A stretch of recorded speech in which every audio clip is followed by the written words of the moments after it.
The other topic I want to talk about, and I wanted to do a different video for this. I didn't want to string it all together. Get your children therapy.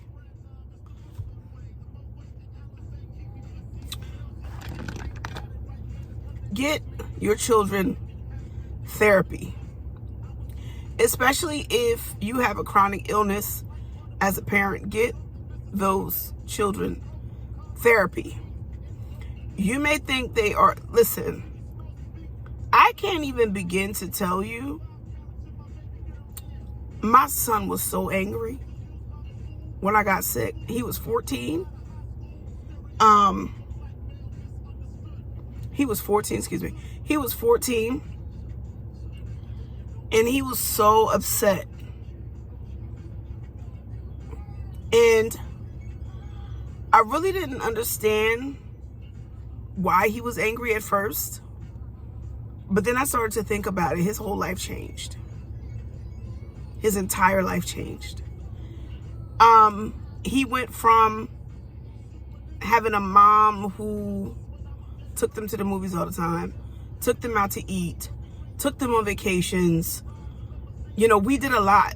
We had a very active livelihood, and there was a lot of leisure involved. Now that leisure was done. We had to, we couldn't do all those things anymore. Not because of financial restraint or financial constraints, but more so because I didn't have the ability to do it physically. You know, at that time when I first got sick, I can move around now very well. But at the time when I got sick, I was unable to. In addition to the fact that he had to help out a lot. He was not used to that. He was used to a mother who did it all. You know, he was used to his mom taking care of everything. Like, he didn't have to do nothing. You know, his mom took care of it all. And now he's being relied on to be a man, so to speak, or an adult, and carry out tasks that he's never had to carry out before. He was just really, really upset about that. And my daughter, she was more so anxiety filled. Her anxiety was through the roof, and she just could not wrap her little head around what was going on. You know, she was so worried. She would just have crying fits. She was doing a lot. It was just a lot emotionally for her. But my son was the angry one. He was angry. He was scared. It was just a lot of emotion from both children. And your children need therapy to deal with what happened, because it will turn into, or it can, you know, progress to PTSD. My daughter has a little PTSD at the moment. Even though I've gotten better, for a long time, it was always, oh God, what if this happens again? Oh God, what if this happens again? You know, because they thought they were going to lose their mother.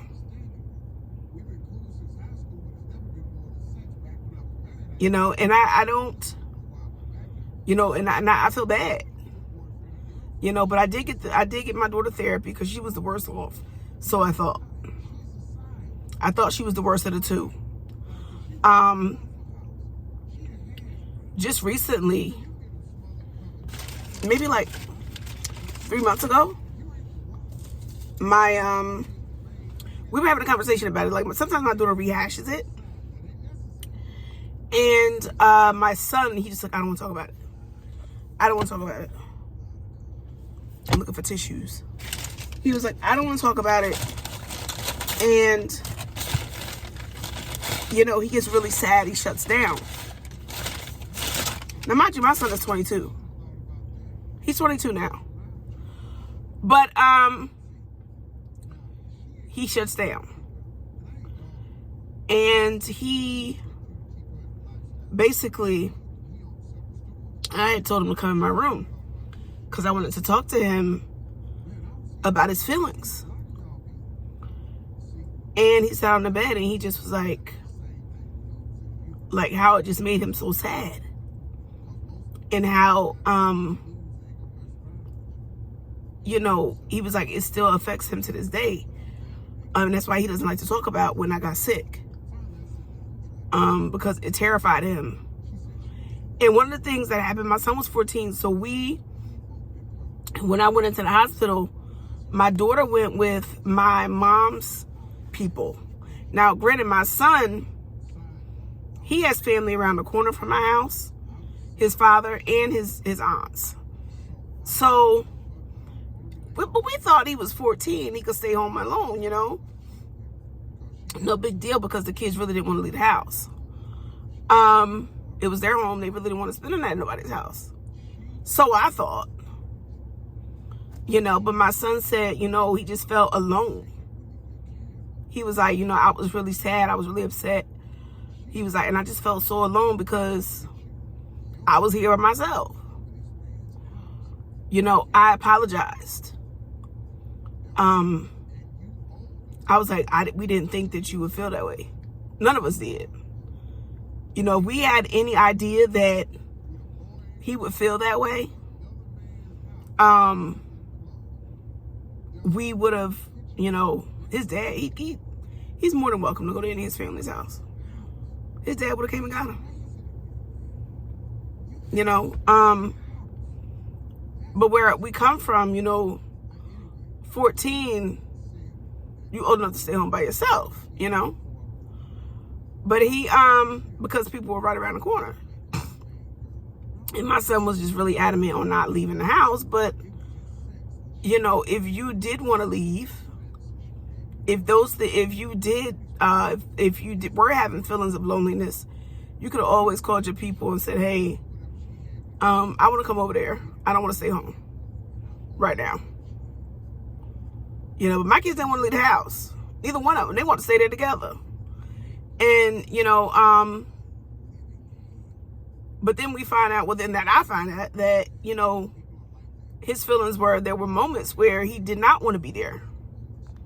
Moments he did not want to be there by himself. And he said nothing. He just held it all in, which he gets from his mom, because I do the same thing. I hold feelings in, and when I'm really disturbed and upset, and I don't say anything, so he gets it honest, you know. But I just basically apologized to my son. I was like, I'm sorry, I did not know. And had I known, or had your dad known, you know, nobody would have told you couldn't come to their house. His dad would have went over there and got him with the quickness, without even asking questions. But he thought he wanted to stay home. We all did. But that's why I say, like, talk to your kids when you're going through illness, because they have so many emotions, especially if their lives are changing because of it. You know, at 14, my son was staying home by himself. Even when I went to grocery stores, he didn't want to come to the grocery store with me no more. So we took that as, okay, he wants independence. He's okay with independence. You know? But this was not one of those times. And clearly I did not read the room. So, you know, as a parent, you have to apologize. You know, when these kids are going through stuff, and get them help, get them therapy. Like, he definitely needs it. He when I tell y'all, he was so angry when it first happened. And then he talks about it now, though. He openly talks. He's like, my life got disrupted. Like, we went from doing everything to doing nothing. You know? So it really impacted him, and it impacts the kids greatly. It changes their life, and you have to be understanding of that and get them help, because it's traumatizing. It is really a traumatic event for them. And to watch you go through it and live with you every day through that traumatic experience is even more, it's scary for them. They're scared. They're terrified. My kids talk about it all the time. It's like, we thought you were about to die.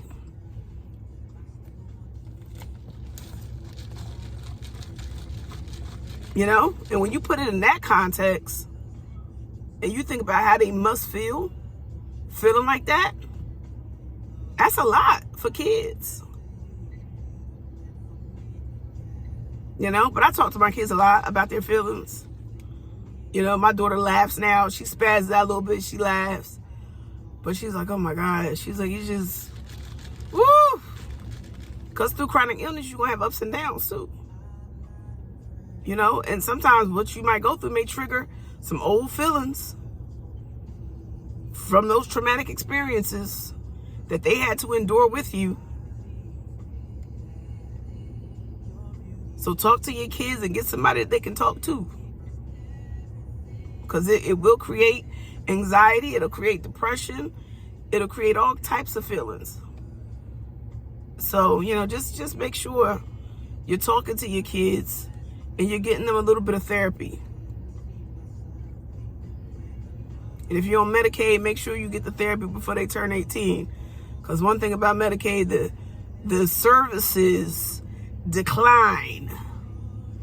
The service offerings decline for mental health once they turn 18. That's another reason why I'm on YouTube, so I can get my kids some better insurance. I don't like Medicaid.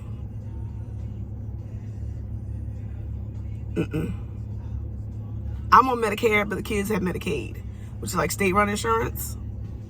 And that's the one thing I miss from my job is private health insurance. Because my son could still be going to a top therapist right now at 22 and still be on my insurance. And we wouldn't have to worry about once he turns 18 or once my daughter turns 18, where we going to get her therapy at.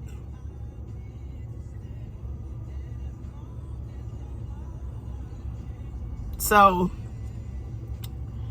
it's just, you know, but get them babies some therapy. All right, I'll talk to you in the next video.